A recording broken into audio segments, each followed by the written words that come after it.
Halo, jumpa lagi dengan saya Yohanes.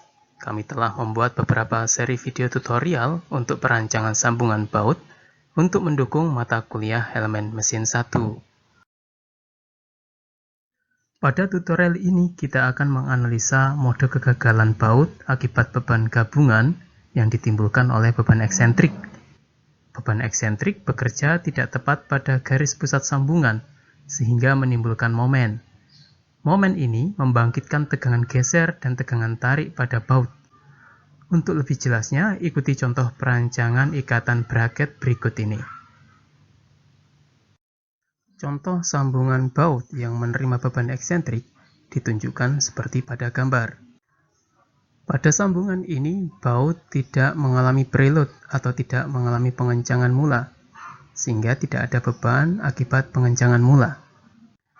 Dengan data beban dan dimensi yang diberikan, serta material baut yang disediakan, maka kita diminta untuk menentukan berapakah ukuran baut, diameter baut yang tepat, yang mampu untuk menopang beban kerja B agar struktur sambungan ini tidak rusak. Untuk bisa menyelesaikan permasalahan yang diberikan, kita harus membuat beberapa asumsi.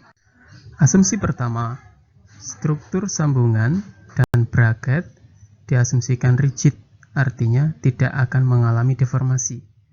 Kita perhatikan dinding yang diarsir serta sambungan braket yang miring tidak mengalami lendutan.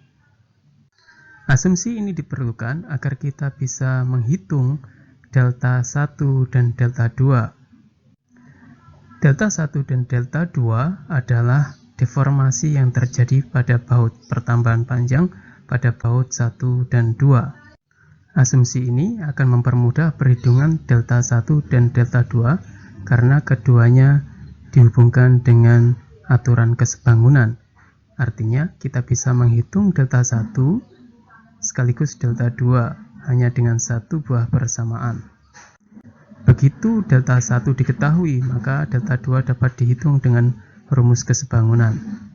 Asumsi yang kedua adalah bahwasanya dindingnya tidak turut bergerak atau diam, stationary, sehingga ini akan mempermudah analisa.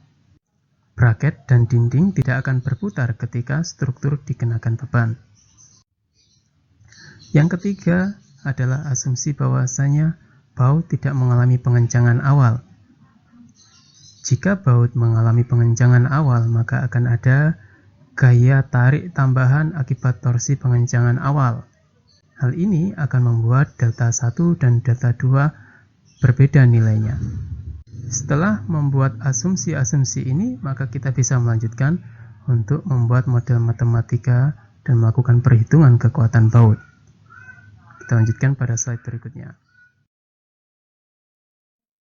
Beban luar P mendorong braket ke bawah, ditahan oleh baut pada penampang gesernya, seperti ditunjukkan gambar. Beban P dibagi merata ke setiap baut sehingga besar gaya geser langsung dapat dihitung dengan persamaan E1. Gaya geser bekerja sejajar dengan penampang baut mengakibatkan tegangan geser seperti yang ditunjukkan pada persamaan E2. Gaya P bekerja sejauh lengan E dari pusat sambungan sehingga menimbulkan momen yang memutar braket searah jarum jam terhadap titik C. Momen putar ini ditahan oleh baut menyebabkan baut tertarik. Baut akan memanjang akibat tarikan ini, sedangkan dinding dan braket dianggap rigid sesuai asumsi.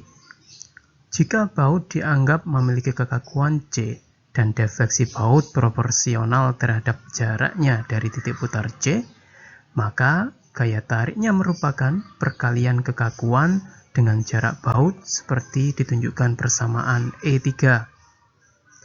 Konstanta kekakuan baut dapat dihitung dari kesetimbangan momen pada titik C seperti ditunjukkan persamaan 4.